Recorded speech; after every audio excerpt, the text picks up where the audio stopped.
한번 따라합시다. 복된 그리스도인. 복된 그리스도인. 자, 지난 시간에 교회 지도자들이 훌륭해야 된다는 말씀을 드렸습니다. 그래서 복 있는 지도자가 되어야 된다. 또 현재 지도자가 아닐지라도 우리 모두가 다 지도자가 될 사람으로서 그런 성품을 가져야 된다라고 하는 말씀을 드렸고, 그러나 아무리 지도자가 훌륭해도 성도들이 막 살면 안 되는 겁니다. 그러므로 지도자도 복 있는 지도자가 되어야 하고 성도들도 복 있는 성도들이 되어야 되는 겁니다. 그래서 오늘 베드로가 젊은 자들아라고 불렀습니다. 영어로는 영맨입니다. 영맨 그렇게 나와 있는데, 이 젊은 자들아, 젊은이들아, 그러니까 이 젊은이들은 장로들이 아닌 교회 어떤 지도자가 아닌 사람, 즉 교회 지도자가 아닌 모든 사람을 말하는 겁니다. 그래서 모든 그리스도인들이 복이 있어야 되는데, 이 복이 있는 그리스도인은 어떤 그리스도인일까?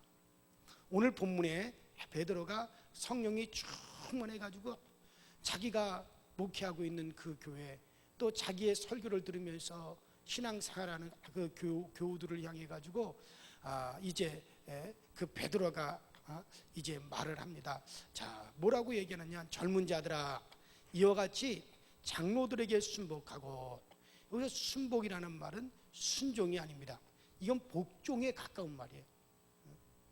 순종은 내 의지로 동의해 가지고 하는 것을 순종이라고 그러고, 그러나 이 복종이라는 것은 무조건, 그것이 좋던지 싫던지 무조건, 그러니까 군대에서 내가 동의하든지 동의하지 않든지 간에 명령에 대해서는 무조건적으로 복종해요.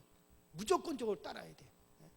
순종이라는 건 내가 좋아서 함께하는 거지만, 이 복종은 내가 싫어도 무조건 그것은 따르는 것을 가리켜 복종인데, 여기서 순복하라라고 하는 말은 거의 복종에 가까운 말입니다. 그래서 내가 동의할 수 있든지 없든지 하나님의 종들의 말은 하나님의 말씀인 겁니다. 그러면 내 인격에 일치하는지 일치하지 않든 그 말씀에 따라가야 되는 걸 믿으시기 바랍니다. 교회에선 철저한 거야. 교회에선 철저하게 이게 이루어져야지 되지. 여러분 보세요. 직장 같은 데는 여러분들이 내 생계가 걸려 있으니까, 내 밥그릇이 걸려 있으니까, 당장에 내 직장에서 잘리게 되면 가족 식구들이 굶게 되고 내 생계가 끊어지는, 그러니까는 직장에서는 위계 질서가 딱 잡혀가지고 착착착착 움직여집니다. 그러나 교회는 달라요. 교회는 모든 분들이 다 자원하는 것이고, 교회에서는 오히려 헌금을 내가면서 신앙생활하는 곳이에요. 그렇기 때문에 딱 잘못하면 교회에서는 그냥 위계 질서가 쉽게 무너질 수가 있고 쉽게 질서가 파괴되어질 수가 있어요. 그래서 너무나도 쉽게 교회에서는 그냥 자기 감정대로 그냥 행동해 버린단 말이에요. 마음에 안 맞으면 떠나버리면 돼. 마음에 안 들면 확 그냥 엎어버릴까? 그냥 내가 그냥 입 바른 소리 해봐야지. 이렇게 나가게 되면 교회 질서라고 하는 것은 절대로 세워질 수가 없는 거예요. 그래서 여러분들 그 교회는 참 우리가 이 하나님의 그러므로 이 지도자의 말은 마치 하나님의 말씀같이 받아서 우리가 순종할 수가 있어야 돼요. 그래야 교회가 유지가 되는 것이, 그저 교회 자기 감정대로 그냥 막 교회에서, 그러니까 예를 들어서 직장에 가서는 절대로 그렇게 못하는 사람들이 교회에 와서는 그냥 그것을 뛰어넘어 버린단 말이에요. 이건 뭐냐면은 쉽게 말해가지고는 한마디로 하나님의 교회를 우습게 여기는 거죠. 멸시하는 거죠. 그러니까 교회를 멸시하는 것보다 하나님을 멸시하는 거거든요. 하나님은 그렇게 판단하겠다는 거예요. 여러분들, 그러므로 교회에서는 내 의견에 일치하든지 일치하지 않든지 그 말씀을 따라가야 됩니다. 열왕기상 17장에 나오는 성도 사르밧 과부를 보십시오. 그 무서운 흉년 3년 6개월의 흉년을 이기지 못해서 그의 전 재산은 통에 가루 한 움큼과 병에 기름 몇 방울 뿐이었습니다. 앞으로 살아갈 길이 없습니다. 다른 아이디어가 없습니다.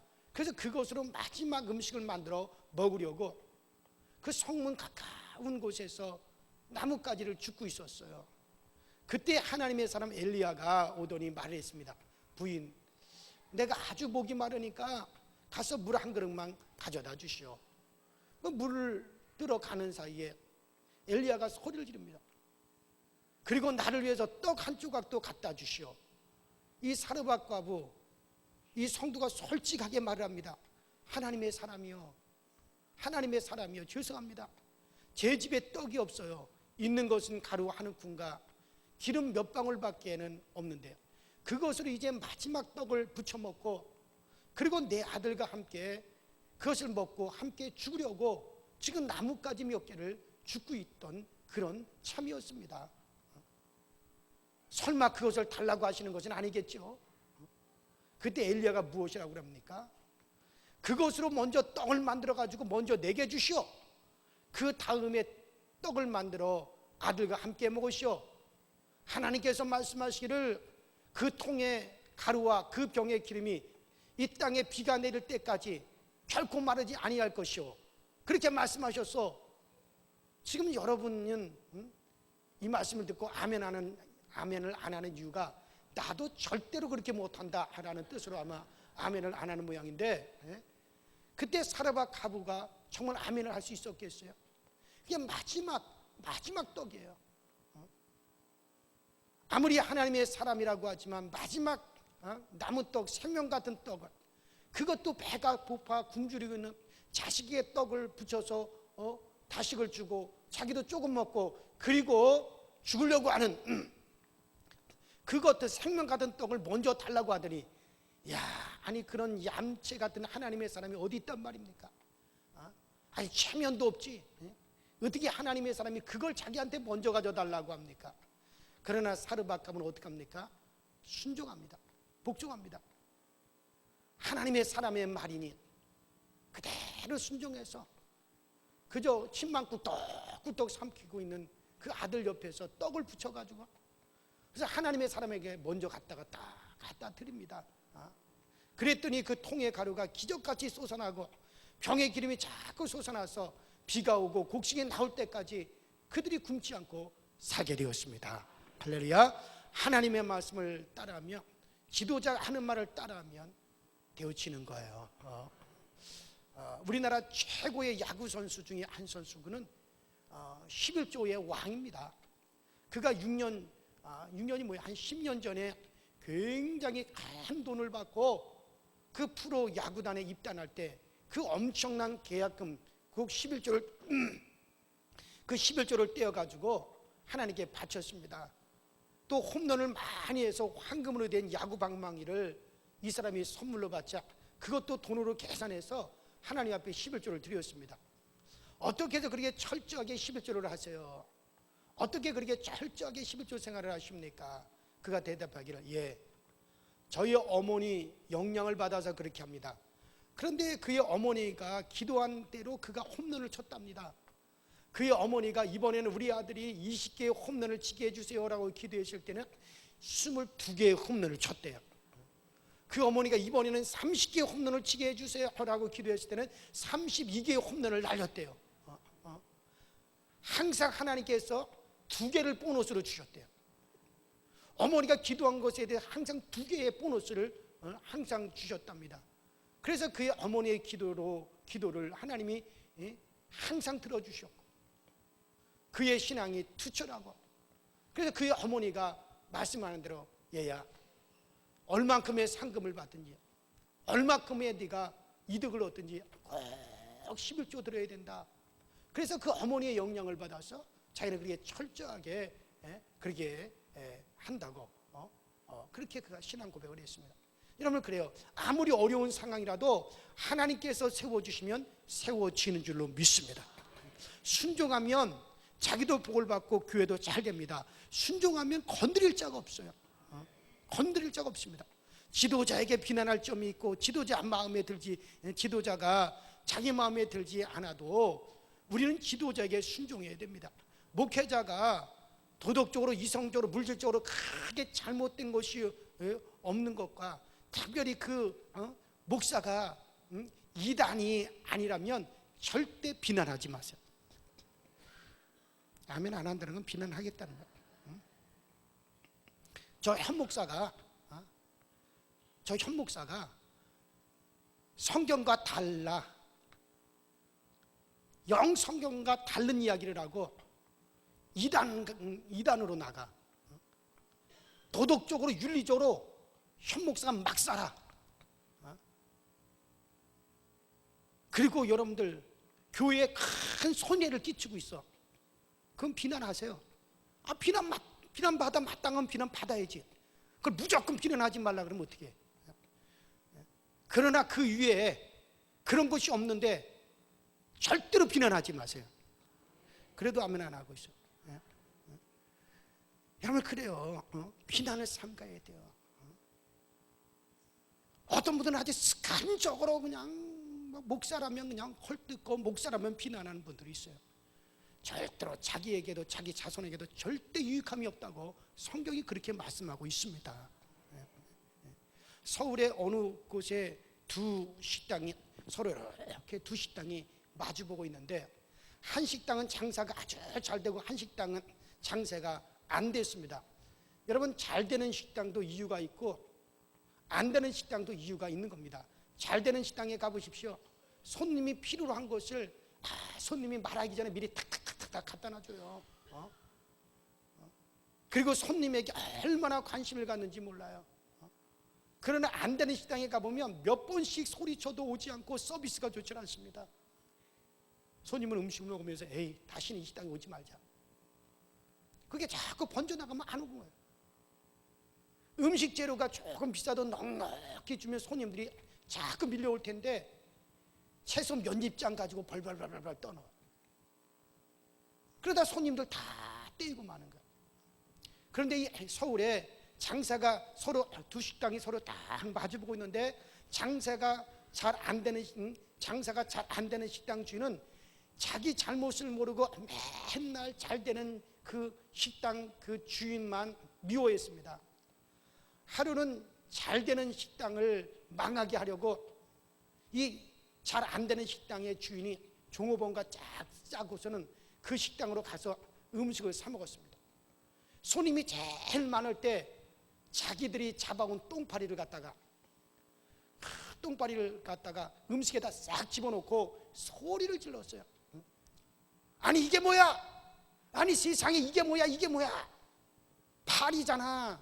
아니 음식이 세상에 이 파리 속에 똥파리가 들어있다니, 이 식당 이거 형편없는 식당이네.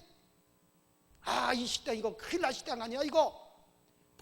음식을 먹던 사람들이 아니 음식에 파리가 들어가 있으면 이거 어떻게 하나? 아니 설렁탕에 파리가 들어가 있으면 그거 어떻게 하란 말이야? 모든 음식을 먹었던 사람들이 다 그쪽을 다 쳐다봤어. 파리를 보기 위해서 그곳으로 몰려오는 사람들 있어요. 그때 식당 종업원이 쌀쌀같이 달려와서 그 파리를 딱 집어들고 이 파리가 어디 있어?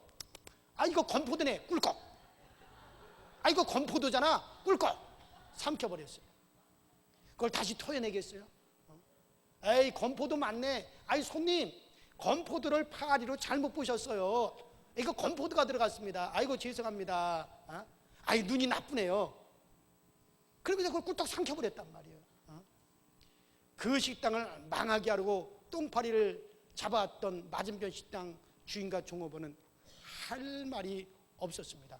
그리고 많은 손님들은 그것이 종업원의 입에 들어갔으니 당연히 건포도라고 믿지 않았겠어요.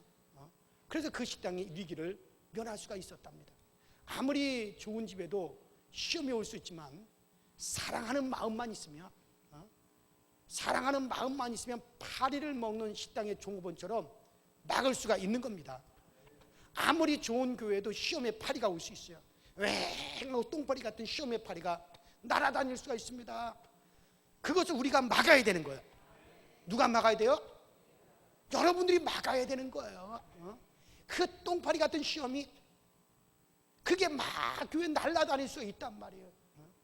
그러면 그것을 보고 똥파리가 있다고 소리를 지르고, 그 교회가 무슨 똥파리가 날아다니냐, 이게 뭐냐, 그거 가지고 그러는 사람이 있고, 어떤 사람이 이 식당 종업원같이 꿀꺽 삼켜버리고서는 아이고 똥파리가 어디 있어, 이거 건포도네.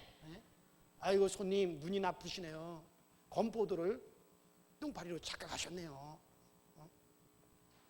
누가 우리 교회 지도자들 입방아를 찢는데, 그래 맞아 하고 같이 박수치는 사람은 교회를 사랑하는 교인이 아닙니다. 따라합시다. 내가 막아야 된다. 가정에서도 서로 막아야 되는 겁니다. 우리 교회나 지도자에 대해서 좋지 않는 말을 하면 그것은 파리가 아니고 건포도야 라고 그렇게 말할 수가 있는 교인, 교회를 사랑하는 성도가, 그 사람이 바로 교회를 사랑하는 성도인 줄로 믿습니다. 비판하려고 하면 얼마든지 비판할 수 있어요. 교회의 약점을 잡으려면 얼마든지 약점을 잡을 수 있어요. 담임 목사의 약점을 헛되들면 얼마든지 헛되들 수 있어요. 어느 목사님이 목회를 시작하는 아들에게 이렇게 말을 했답니다. 아들아, 그 목사에 대해서는 말이 많다. 그러니 너 참 조심해라. 까만 옷을 입고 다니면 우리 목사님은 장례식만 하는가 봐. 그리고 옷을 환하게 잘 입고 다니면 아이고 우리 목사님 요새 바람났나 봐. 신방을 자주 하면 아이고 우리 목사님은 공부 안 하고 저렇게 다니기만 해. 공부를 열심히 하면 우리 목사님은 우리에게 관심도 없나 봐. 여기저기 집회나 세미나 다니면 세상에 우리 교회는 어떡하라고, 교회는 내 팽개쳐두고 저러고 다닌다고 하지. 교회를 가만히 지키고 있으면 우리 목사님은 무능해가지고 거기서 불러주는 데도 없다고. 사랑하는 아들아, 참 나는 평생 목회하면서 그렇게 참 그렇게 교인들이 말을 하는 걸 많이 들었다. 목사님에 대해서 비난하려고 하면 비난할 거리가 참 많습니다. 교회의 입이 몇 개입니까? 우리 교회가 교인들이 많이 모일 때 700명 모이는데, 그러면 몇 개의 눈이? 1400개죠. 1400개. 그래요 여러분들, 혹 교회 지도자에게 비판거리가 있어도 그 식당을 사랑하는 종업원처럼 이것은 건포도야 할 때 교회가 더 강하게 사는 줄로 믿습니다. 그리고 그것이 성도들에게도 유익이 되어지는 거예요. 히브리서 13장 17절에 말씀합니다. 너희를 인도하는 자들에게 순종하고 복종하라. 저희는 너희 영혼을 위하여 경성하기를 자기가 회개할 자인 것 같이 하느니라. 저희로 하여금 즐거움으로 이것을 하게 하고 근심으로 하게 말라. 그렇지 않으면 너희에게 유익이 없느니라. 유익이 없다는 것은 나와 내 자손에게 하나님의 보살핌이 떠난다는 얘기예요.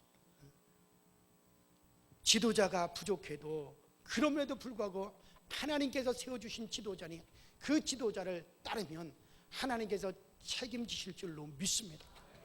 그러나 만일 제게 불의가 드러나고 어떤 이성적인 문제가, 이단적인 요새가 있으면 용납하지 말아야 돼요. 그 목사 때문에 교회 망하는데, 교회가 다 망하게 되었는데도 그 목사 투전하고 있어요. 내가 죄송한 얘기지만 내가 전에 목회했던 교회가 대표적으로 그런 교회. 요거는 여기 인터넷에 내보내지 마. 내가 지금 얘기해. 목사가 이성적으로 바람이 나고, 아니 목사가 말이야 이 돈 저 돈 교인들에 대해 돈 다 끌어가지고 교회 돈까지 해가지고 저기 가서 노름이나 있었고, 그래도 뭐 교육사가 그 목사가 목사님을 보호해야 된다, 목사님이 위해야 된다 그러고, 교인들이 많은 교인이 다 떨어져도 그러고 있으면 그게 충성입니까? 목사 하나 때문에 교회가 그렇게 대되느냔 말이에요. 목사가 있는 것은 뭡니까? 교인들의 영적인 힘을 주고 교인들을 세우고 교회를 세우고, 오히려 교회가 그것 때문에 교회가 파괴되고 교회가 교인이 완전히 그렇게 뭉개질 때까지, 그건 잘하는 거 아니란 말이에요. 그런데 서두에 그랬잖아요. 제가 비록 담임 목사를 하더라도 제 생활이 더럽고 여기저기서 이성적인 소문이 나고 윤리적으로 도덕적으로 막 살고 교회에 큰 피해를 주고 어디서 이단적인 요소가 있어서 성경과 다른 것을 얘기하고 그렇다면 여러분들이 강하게 해야 돼요. 그러고도 이 교회에 있지도 않겠지만은 여러분들 그럴 때 순종하라는 게 아니에요. 우리 목사님은 정말 하나님 말씀대로 말씀에 정확하게 서여져 있구나. 우리 목사님이 영적으로 바르게 지금 나가고 있구나. 그렇다면 여러분들이 정말 충성하시고 그리고 함께 하셔야 되고 그리고 여러분들이 순종 복종하시면서 저는 오직 주님만 바라보고 나가고 여러분들은 저를 따라 주셔야 돼요. 이게 그래야 교회가 되어지지. 여러분 그래요. 그래서 여기서 지도자에게 순복하라는 말이 무조건 다 순복하라는 게 아니에요. 무조건 다 순종하고 따르라는 게 아니에요. 여러분들 그래요. 고린도서 11장에 그 위에서는 순복하셔야 됩니다. 그 위에는 다 여러분들이 순복하시고 따라오셔야 돼요. 하나님 말씀에 순종하고 지도자의 말에 복종하며 자기도 복을 받고 교회도 든든하게 서게 될 줄로 믿습니다. 그 다음에 자 어떻게 복 있는 성도가 되느냐? 복 있는 성도냐? 따라합시다. 서로 겸손으로 허리를 동이고 그래요. 서로 겸손으로 허리를 동이라고 말씀하십니다. 여러분 허리띠를 겸손으로 하라고 말씀하십니다. 이 겸손으로 온유로 너희의 허리를 동여라. 겸손과 온유로 너희 허리를 딱 동여라. 여러분들 이번에 어느 목사님에게 들은 이야기입니다. 이 목사님이 송고영신 예배를 인도하시다가 갑자기 썰렁한 느낌이 드시더래요. 썰렁한 느낌이 들어서 보니까 허리끈이 빠져서 바지가 흘러내려 바닥에. 그러니까 목사님이 쉽게 말해가지고 뭐만 입고 설교하시는 거죠. 팬티만 입고 설교하시는 거예요. 다행히 그 교회 강당이 나무 강당이야. 나무로 크게 목사님은 절대 강단을 떠나지 않으니까 교인들은 절대 그걸 몰랐던 거예요.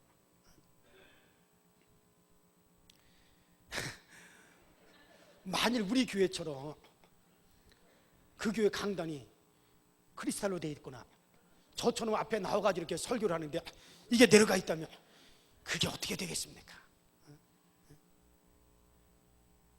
설교 후에 교인들이 기도할 때 얼른 바지를 입었대요. 그리고 그 다음부터는 바지를 입을 때 배가 나오지도 않았는데 허리끈을 메고 그 다음 멜빵으로 된 허리끈까지, 그러니까 허리띠 하나 메고 또 그 다음 멜빵으로 된 또 그 끈까지 같이 또 이렇게 또 맸다는 거야. 이중으로 삼중으로 예방을 해. 이중으로 허리를 동인다는 거야. 허리끈이 빠지면 얼마나 곤란하게 되는지 몰라요. 보통 남자들은, 여성들은 골반에다가 바지를 거치지만 남자들은 배꼽에다 바지를 거쳐요. 그래서 요게 이 배꼽 밑으로 싹 내려가면 어떻게 되는지 알아요? 훌떡 벗겨버죠.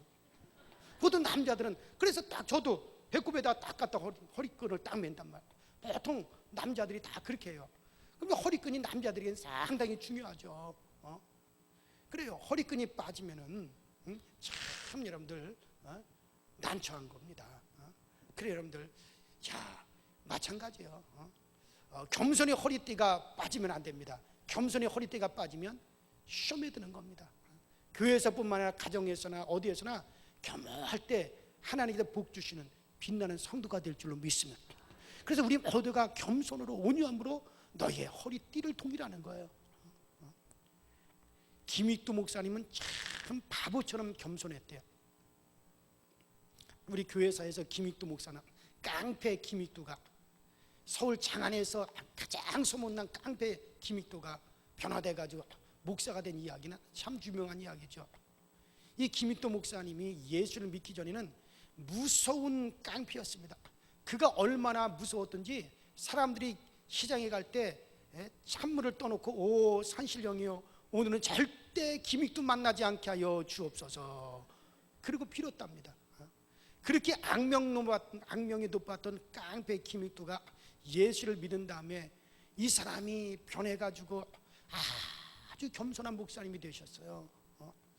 신학교에서 공부를 하고 목사니까 된 후에 이 김익두 목사가 붕해를 많이 다녔는데 한 번은 붕해에 가기 위해서 큰 산을 넘고 있었습니다.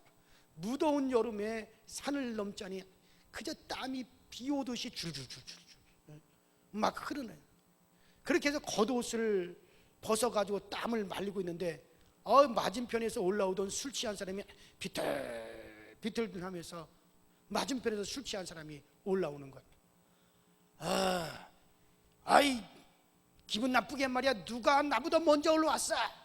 술 취한 사람이 기분 나쁘다고. 자기보다 먼저 올라온 사람이 있다고. 그러더니 손으로 막 때리고 발로 막 차고 닥치는 대로 막 김익도 목사님을 때리더래. 그래서 그 목사님은 김익도 목사님 그냥 맞고만 있는데 한참 때리다 보니까 힘이 빠졌는지. 근데 이게 또 싸움이라고 하는 건 서로 치고받고 해야지 재미가 있는 법인데 혼자만 때리니까는 재미가 없었던지 때리는 것을 그만두고 목사님을 쓱하니 바라보았습니다. 목사님이 예수님은 내가 믿고 복은 당신이 받았소. 예수님은 내가 믿고 복은 당신이 받았소. 이 말이 뭐야? 내가 예수 믿지 않았다면 너 지금쯤 죽었을 텐데 내가 예수 믿는 바람에 너 살았다. 그래서 술 취한 사람이 물었습니다. 그게 뭔 소리야? 그게 무슨 소리냐고. 그러니까는 김익두 목사님, 나 김익두요. 그러자 그 사람이 사시나무 떨듯이 덜덜덜덜덜덜덜덜 떨었습니다. 그때 목사님이 말했습니다. 내가 예수님을 믿지 않았으면 당신은 오늘 이 자리에서 장례식을 치렀을 거요. 내가 예수를 믿기 때문에 참은 거요. 그러니까 그 사람이 내가 잘못했으니까 용서해달라고. 내가 잘못했으니까 나 좀 용서해달라고 싹싹 빌었습니다. 그러니까 김익두 목사님, 용서해드릴 테니까 나를 따라오시오. 어디로 가는데요? 나 붕해 가는데 같이 갑시다. 그래서 그 사람을 붕해 데려가서 맨 앞자리에 앉혀놓았답니다. 그 사람이 한 주간 동안 설교를 듣더니 은혜를 받았습니다. 그래서 그 후에 정말 그 마을에 있는 교회 장로님이 되셨대요. 할렐루야. 그래요. 만일 김익두 목사님이 시비를 건 사람을 같이 때리고 치고받고 했다면 그 사람이 예수님을 믿지 않았을 겁니다. 맞으면서도 겸손하게 참으니까 영혼을 구원하게 된 것입니다. 여러분들 겸손하면 하나님께서도 예뻐하시고 사람도 예뻐합니다. 그저 난치하면 그럼 마귀가 좋아하고요.